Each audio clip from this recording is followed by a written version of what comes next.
soon after university, I joined Hampshire County Council, the local authority, and that's where I did this transport planning. And that was on a very loose ambition to do something that could use my degree qualification in my job. Anyway, that was just for a short period. And then I got onto the management training scheme, which enabled me to go to different departments in the county council and understand what they did. And my last training placement there was in the sport development section. Now, Hampshire County Council was quite unusual in having a sports development section at that time. I think there was that and Kent, possibly one other in the whole country. And it actually became, in years to come, the active partnership for Hampshire. So it's kind of doing the job of an active partnership, if you like, in the late 90s. And when I got into that particular role on my training placement, I thought, I'm really enjoying this. This is my kind of work. They're my kind of people. I like the whole message about getting people physically active and the benefits that it can bring.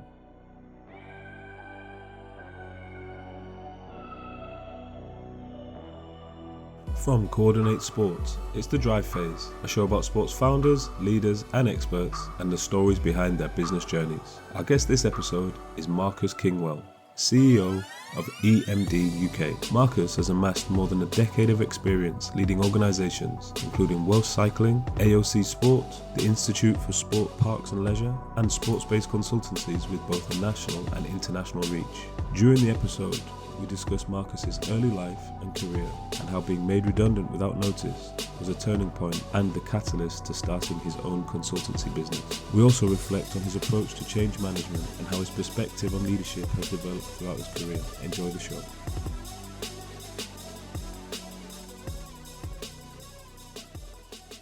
Okay, so I'm delighted to welcome Marcus Kingwell onto the show today. He's CEO of EMD UK. The membership organisation acts as the voice for group exercise instructors and organisations, and they are dedicated to achieving a healthier nation through group exercise. Welcome to the show, Marcus. Thank you very much, James. It's a real pleasure to be here. Yeah, no, thanks for your time. I know we're talking just off the record. It's not anxious moments, but waiting for that big decision from Sport England to come in around funding. So hopefully I don't know if it'll come in while we're on the recording. Well, maybe, yeah. Just so people are aware, we're largely funded by a Sport England grant, and we've got a submission in at the moment with Sport England, and we're due to hear in the next few days. So we're kind of fingers crossed with that one, but we don't know where we're at just yet. Definitely, and I'm sure we'll touch on that new approach by Sport England during the conversation. What we tend to do, Marcus, is like many of the listeners will know of EMD already, but just to try and get to know you a little bit better, we try to take it back. We tend to go back to childhood and school. How would you describe your childhood? Well, I had a happy childhood. I must admit, I was outdoorsy kind of person, running around. I grew up in the 1970s and happy days, really. So kind of fresh air and exercise was all part of my thing. But I was never really a sporty kid. And this was a kind of, I suppose, lack of talent rather than enthusiasm. I always loved kicking a football or hitting a ball or whatever. But when it came to school sport, I didn't really have a very good experience, because it tended to be, the picking of the talent was just was the first choice inevitably, and I was just a little bit below that. So I haven't really gone on the typical journey here, and I didn't kind of get into being physically active until I was probably late teens, to be honest. Because that kind of first experience switch you on or switch you off to sport, especially if it was a negative one. Yeah.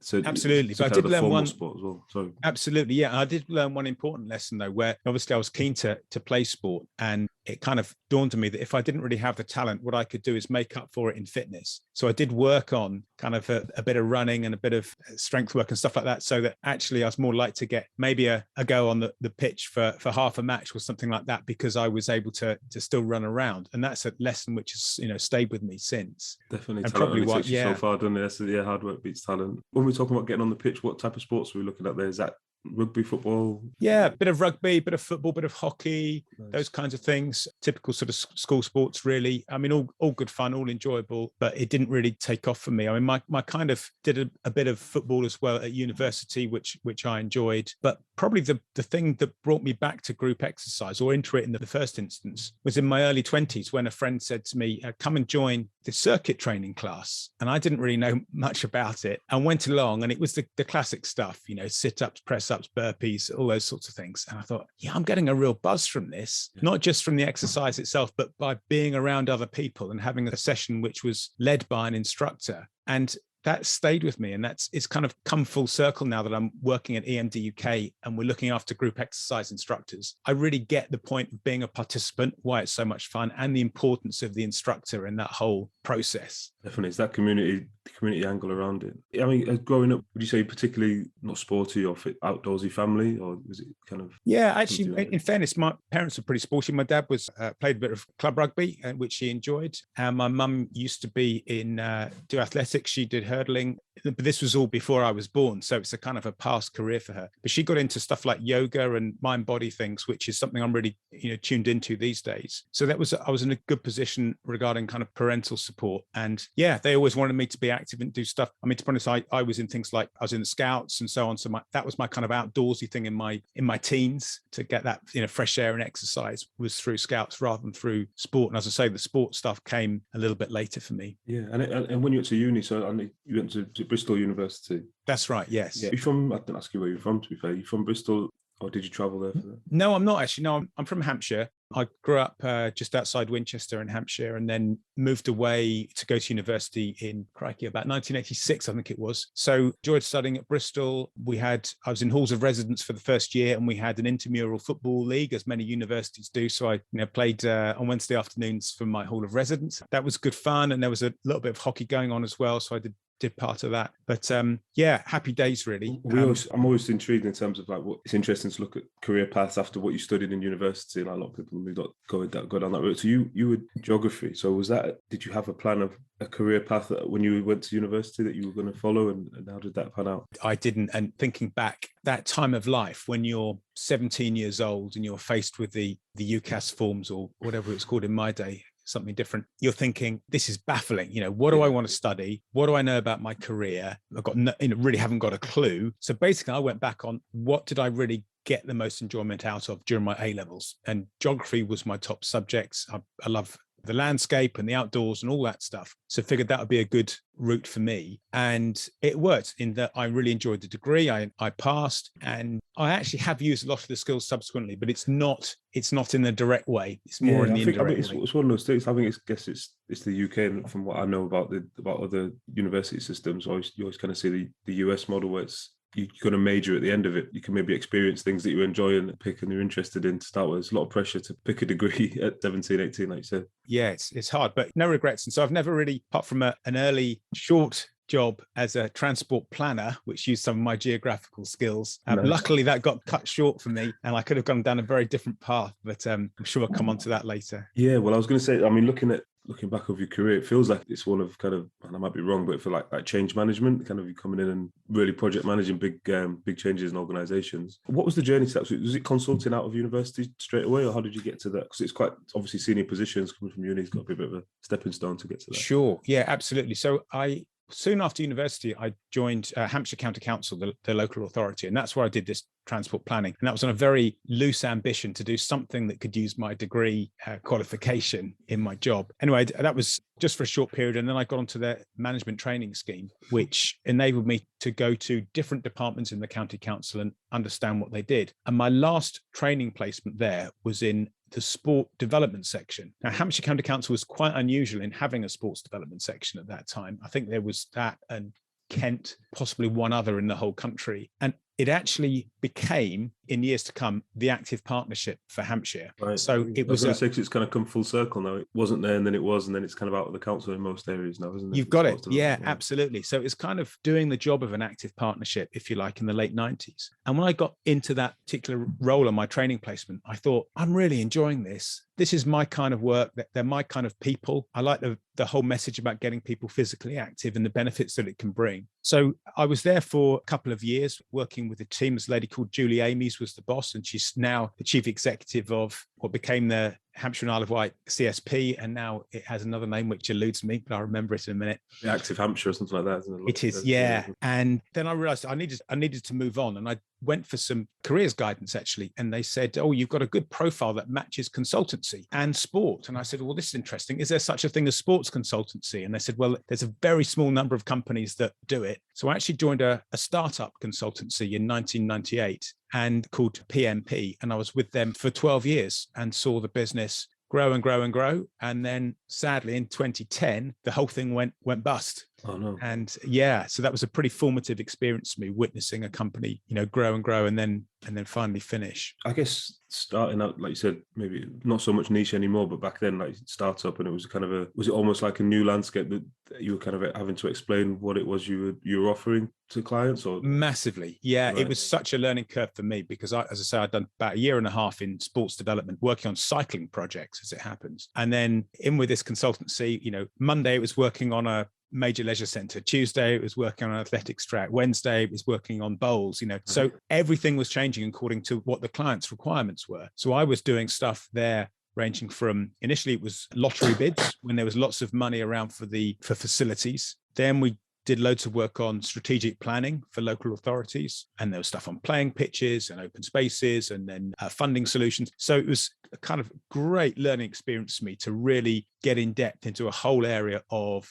kind of sport and leisure and physical activity and fitness on the kind of the hard side, the strategy, the finance. Yeah, I was going to say, it must be really, it must have been interesting because you're kind of getting dipped in and seeing the whole workings of the model in each of those different, not sectors, but kind of service areas. Council. Absolutely. Yeah, really, really good for my development. But it came to an abrupt end in 2010. If you recall, we had the financial crisis in 2008, and it took a little while to trickle through, but it impacted with a sort of 18-month delay onto that particular business. And was that just a refusal of, not refusal, but pulling back of investment in infrastructures as such? Or?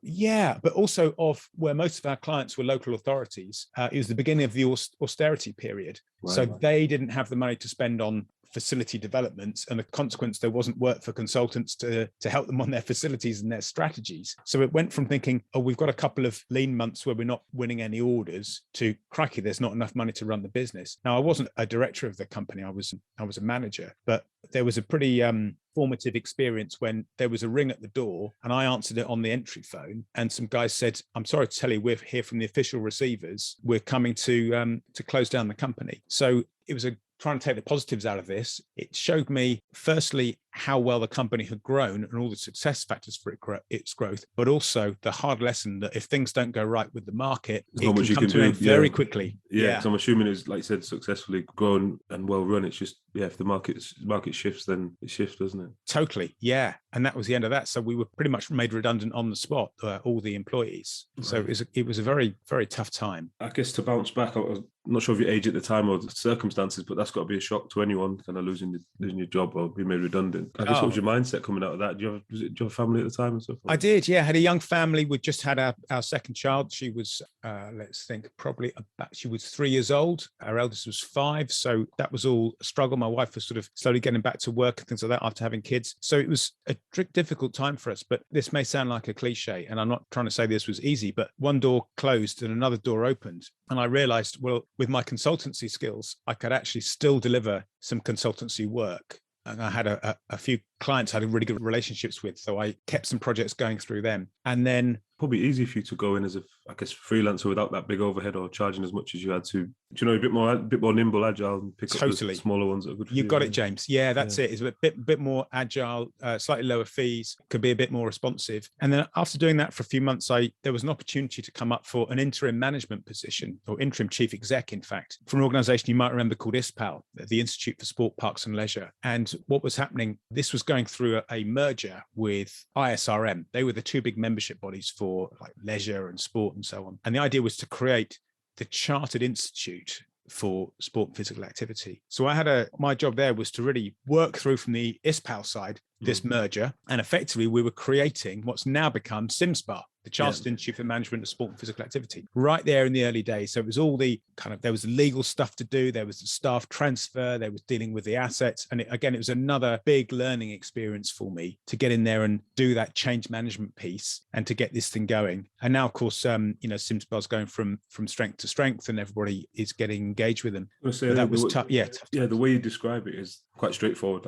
Obviously, legals and the assets and stuff. Was there any, like in most mergers or bringing together cultures of business organizations, was it as easy as that, or straightforward as that, or was there any pushback or people who didn't want it to happen? Is that what it says? Yeah, there was a lot of reticence, actually. I mean, mergers are incredibly risky operations, and I've been involved with a few of them in my career. You dig and dig to find out what the other organization was like, but some things are really hard to identify. There was a lot of nervousness on both sides about whether this would work. less so from the staff, but from the membership. Right. Both were members' organisations, so they needed to have a vote by the members to allow the merger to happen. So there's a legal process to go through on that side of things. And I guess there was a worry that maybe one side or the other had debts or had, liabilities that weren't completely obvious. And where was that driven by though? It wasn't obviously not driven by the members wanting to come together. Was it where was the pressure for the merger coming from? If that makes sense.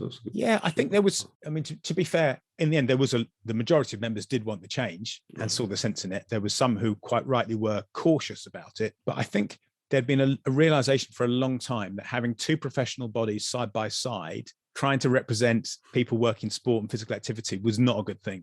Yeah. Government didn't know who to talk to. There was blurring of responsibilities. There was duplication. Really, that sector had very little voice in that time. Leading up to 2010, it was kind of in the wilderness. And I think we've still got some way to go, to be honest. I think there was a general acceptance that one organisation was the right way to go forward. We needed to get these two things together and get the best of both worlds. And so, yes, it was driven by the sector, I would say, as much as anything. Yeah, so I kind of cut you off there as you were talking through the outcomes of that. So I'll get, obviously, Simspa now, like you said, going from strength to strength, and it was successful. But at the time, did you go into that, obviously, interim position? Did you go into it as kind of like really a project view on it, so start and finish, and I'll be out when we get to this milestone? Yeah, you got it, absolutely. It was a task and finish job. On the day of the merger was the last day of my contract, and I had no kind of aspirations to stay involved at that time. So I left at that point and left the project to the new management to take it forward, which they did. And I was, again, just very fortunate through contacts that I'd made. I was approached to be the interim chief executive at Welsh Cycling, which is the governing body for cycle sport in Wales. So I thought, if you recall, my earlier job at Hampshire County Council was cycling, and it's always been a passion of yours? Passion of mine too. Yeah, absolutely. So I thought, well, this is worth a go. And so I went to that job. This was must have been about 2011, 2012 kind of period. And so is that down in Cardiff, was it?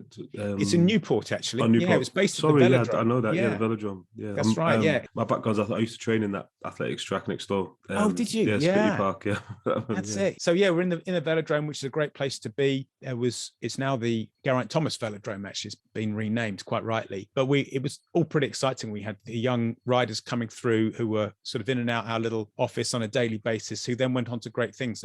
Eleanor Barker was in and out on the training programs then, and she was at school, sixth form actually. And then while I was there, she became world champion at women's team pursuit with 3 other women, and then has gone on to represent Great Britain at the Olympics. And she's been a numerous medalist across Europeans and worlds. So incredibly privileged time to be around these people. There was another world champion we had on the track for sprinting, Becky James, who became world champion sprinter while I was there as well. Now, can't take credit, but it's nice to have these on my watch, Yeah, for sure. And I guess it was a transition again. I mean, obviously, I'm not saying it was and I don't know the details, whether it's a big change management job, but I'm assuming the profile of cycling has just been increasing over the last, let's say 20 years, maybe. It's just been growing and growing. So was that kind of the strategy at that point to harness what was going on the track or in the competitions, Olympics? Well, the strategy was really to get the medals. It was very much an elite level strategy. Because that's where the funding, that's how funding was driven then back then. It was very funding. Yeah. There was a little bit of funding. I mean, Sport Wales really doesn't have the resources of Sport England, anything like, and so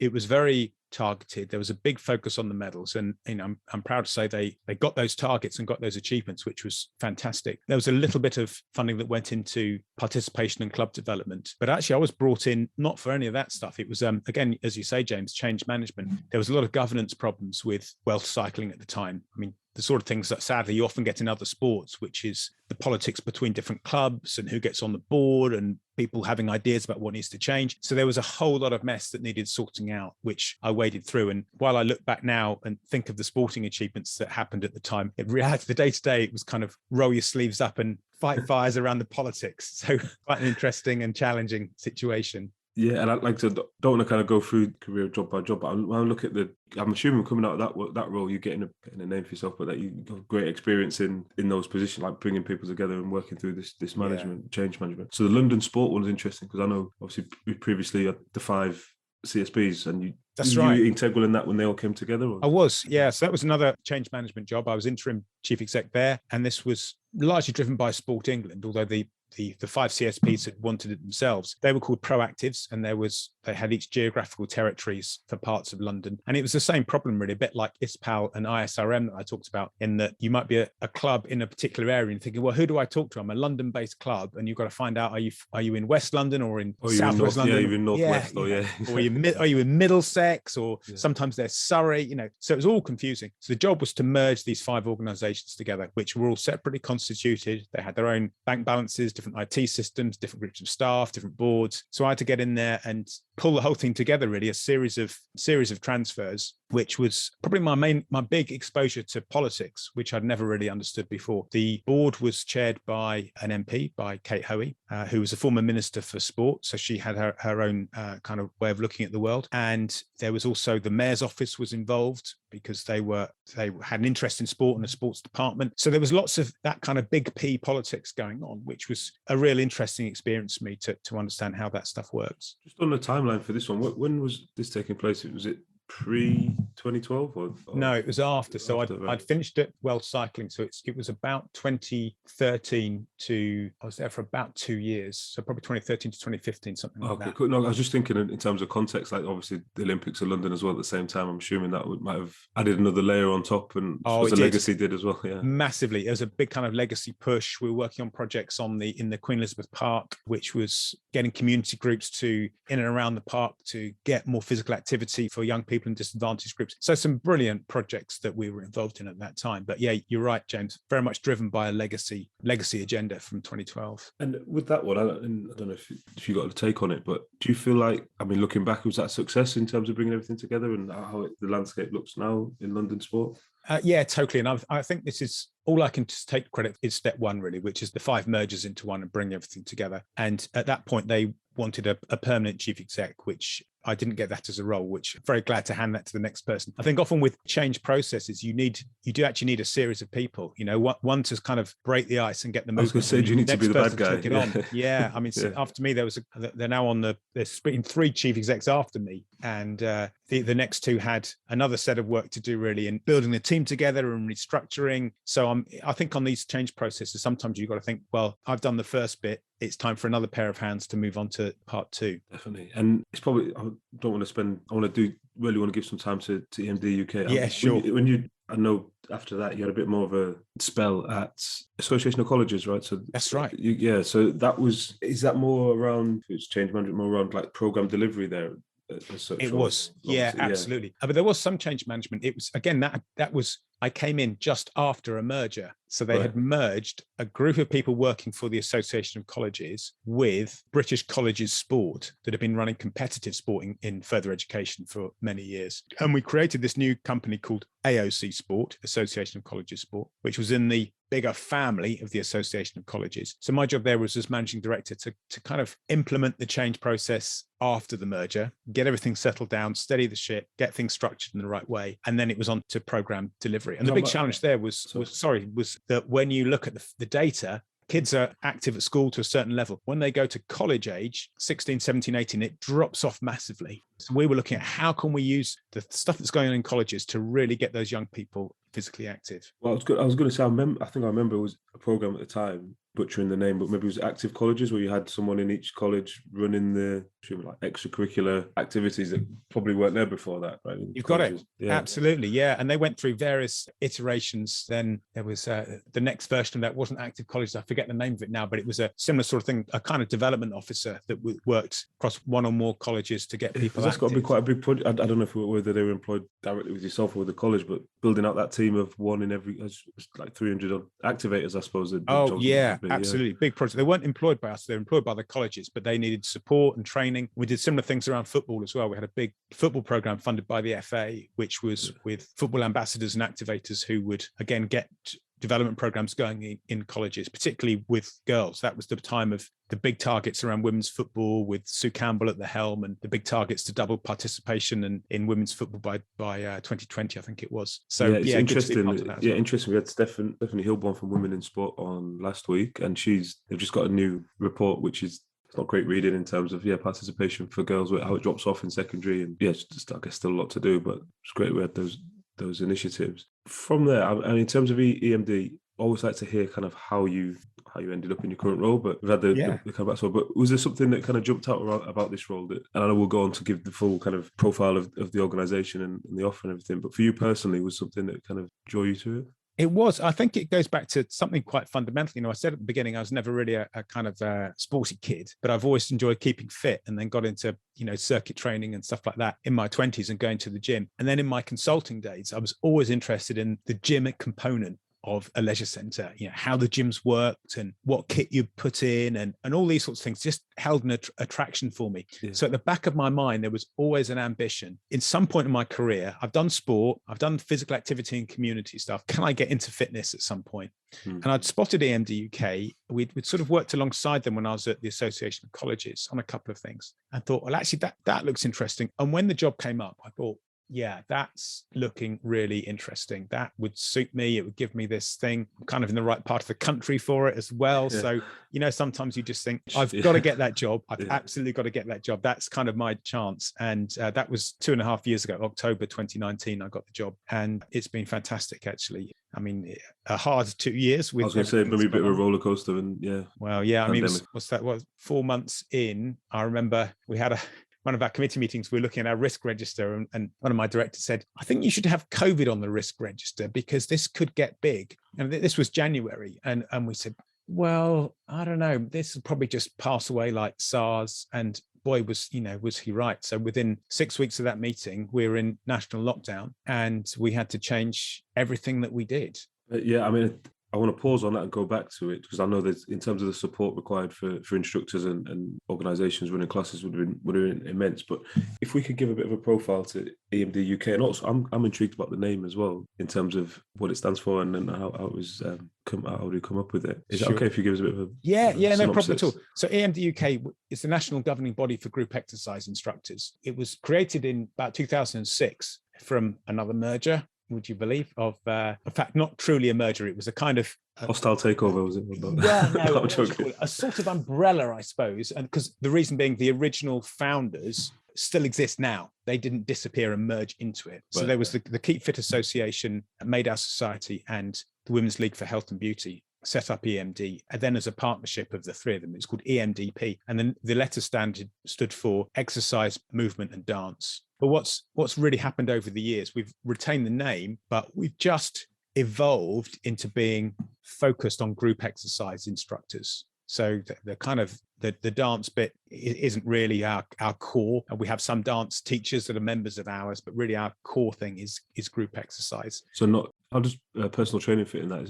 It's not really the right fit by the sounds of it. It isn't really. No, what we've worked out is really on terms of looking after people. Simspa has become the go-to home for PTs, and they look after that. We want to be specialized and niched around group exercise. It's a different skill set. People identify themselves very differently. And of course, there are group exercise instructors who also do a bit of personal training and vice versa. And that's great. And some PTs do choose to join us, which is wonderful. But we want to be focused on the role of the group exercise instructor in getting communities active. And that's another one of the big appeals for me is, group exercise can go to places that gyms and leisure centres can't. All you need is a space and preferably a roof over your head and a bit of music and you're off, which is a wonderful thing. Definitely. It's not necessarily when we say group exercise, you kind of mind go straight to gyms and adult, but you do you'd have programs for children or instructors who work with younger people. Yes, we do. It's the main popular participant age group is adults, and that's sort of the way it's been. I think it's partly because in schools, group exercise has a pretty low profile. The same in colleges, unfortunately. There's a certain amount of that going on, but yeah, primary participant audience is adult.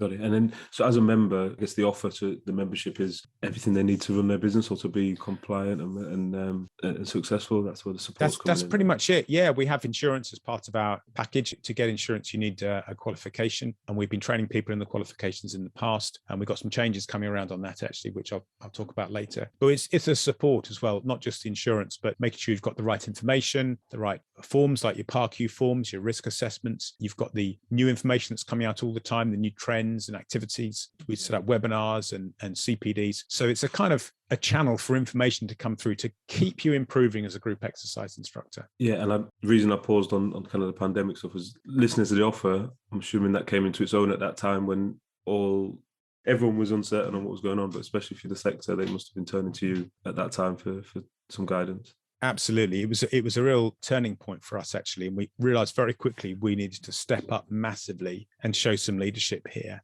And I'm so proud of my team for pulling it out the bag at that point over many, many months, I have to say, really creating stuff as we go along. So, for example, we've had a training academy for years, but we switched all those courses to online within a few days. And so that was all underway. We then started working on the guidance that was needed. So what people could and couldn't do as the restrictions started to be lifted. Then formed a relationship with the Department for Digital Culture, Media and Sport, who were talking to other governing bodies about, well, what is the correct safety and protocol? So we created all the return to play guidance for group exercise, social distancing and cleanliness and access and exit from classes, masses of stuff, and getting that cleared by government, talking to partners as well, like SimSpa and UK Active, so that we were on the same page with this stuff. A huge undertaking, and I think was very beneficial from the feedback that we got. Clearly a lot of people were very distraught by the impact of the pandemic, what it was doing to their lives and their livelihoods, and I'm glad we could play a part in supporting them. Yeah, for sure. And I guess those false starts as well in the industry weren't great. I've gone back into lockdown a couple of times, and one thing that really kind of came out was, I'm assuming most of your instructors, or a lot of them, would be self-employed, and that was a big issue in terms of the financial support, government financial support for the self-employed. And how does that line? I guess there's a lasting impact. Have you seen your membership what's been the trends in the membership? People dropping out of the industry and leaving, or is there a bounce back? Well, our membership's been growing actually the whole time. So that's good for us, and great that we can support more and more instructors. We've now got 26,000 instructors on our database, and nearly 2,000 in our membership. But that data really masks some bigger problems which are out there in the sector. The main one actually is now we have a skills shortage, as instructors who previously were maybe employed or self-employed have thought, actually, I'm going to try a different career and go into something different. So a lot of people have been lost on that basis. Some small gyms and things have gone out of business, and people have lost their jobs. So there's actually, when you look at leisure centres, they're short of group exercise instructors right now. But also it's tough on the instructors that's still in business, because their classes are not as full as they were previously. Is that the trend? We talked to a lot of children's activity providers, and there's demands obviously way up. Kids have been obviously locked away for a long time, and there's huge demand for that. But that's not kind of carrying across to the adult classes or leisure? Well, I'd say there's certainly been a very quick bounce back of the keen adults have come back to classes, but it's the ones that are perhaps on the periphery that haven't. And that can often be the difference between whether you're covering your costs or making a loss. So we haven't got any hard data on this, but the anecdotal is sort of a lot of classes are kind of 80 to 90% full, which can be the point where you just start to make a bit of money out of the whole thing. And this has been down to the confidence of the participant on safety, particularly where there's classes that might attract older people or vulnerable people who are worried about picking something up in a gym or fitness type environment. Now we know the cleanliness levels in gyms has been superb throughout the COVID thing, and some really great guidance and practice on that. And I know group exercise instructors have been doing the same thing, but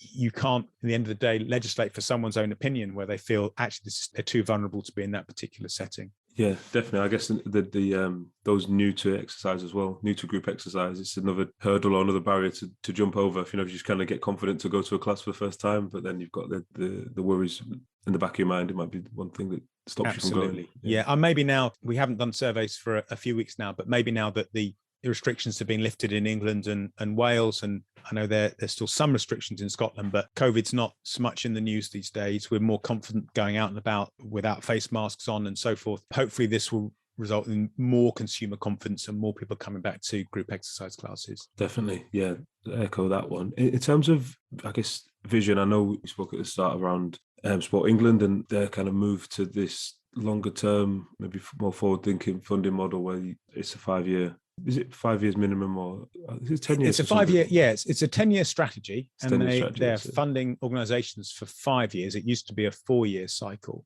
So it's a longer period, which gives us, much more certainty. And they're looking for partners to play a different kind of role than before. I think previously it was, right, we'll give you this amount of money and we expect you to deliver these various things. It was almost like a contract for services. But now they're saying, well, we want you to support our strategy, uniting the movement, which, as it happens, completely aligns with EMD UK's strategy. But we also recognise this isn't just about the hard stuff you deliver. It's about being a collaborative partner in the ecosystem, someone that can work alongside and work with successfully other organizations. Our biggest partners at the moment are SimSpa and UK Coaching, and we're doing loads of great projects and initiatives with them. And we want to keep that collaborative way of working going forward. So it's a really refreshing change from Sport England. It helps us massively, plays to our strengths. We're still a relatively small organization. We've got 23 staff.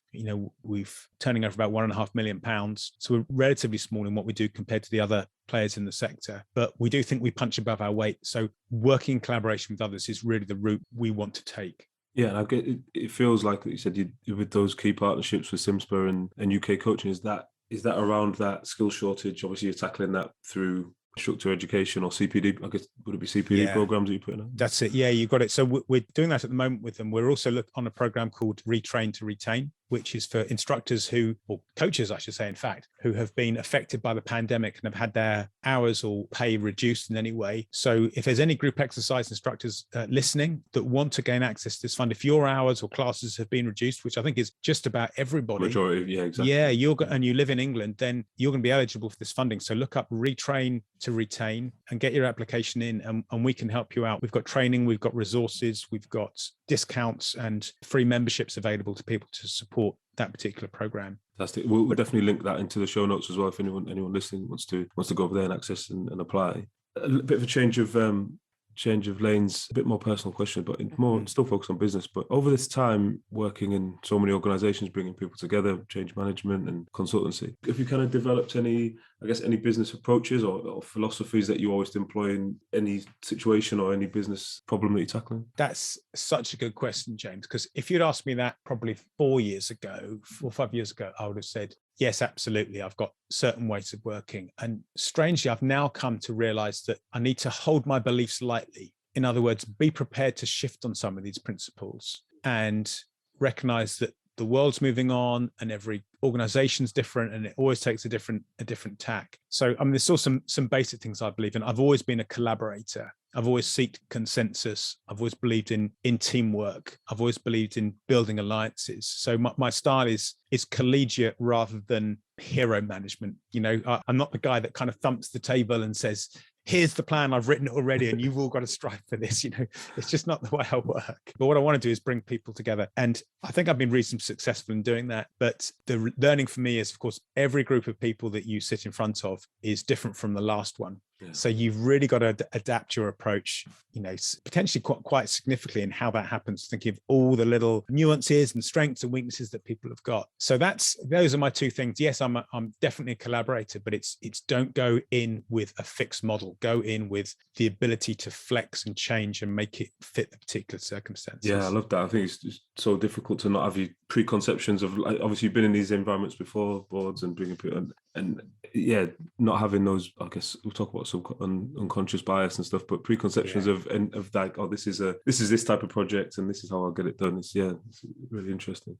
You've got it, spot on. In terms of one question we always kind of dip into, and I know you probably got the answer. Do you have any routines or daily habits and things that you always do? I know we touch on cycling. I don't know if you're going out cycling or group exercise every morning, whatever it be. Is there anything that you always put in place or you need to have to kind of keep you centered, focused, whatever it be, working at the best? Yeah, loads of stuff. And this has really been a big change for me, probably since the kind of lockdown period or just a bit before, but it's become strengthened. So I'm an early riser, so I make the best of my mornings. There's fewer interruptions. You can get a clear head, some thinking time. I meditate nearly every day. I use guided meditations through an app, and I find them incredibly helpful. I'm paying much more attention to my mental health and making sure that when the inevitable stress and anxiety that comes through all jobs, let's face it, but they're a big part of being a chief executive, that I can spot the signals early and find ways to manage them. So that's a big part. On basic level, stretching every single day. I stretch,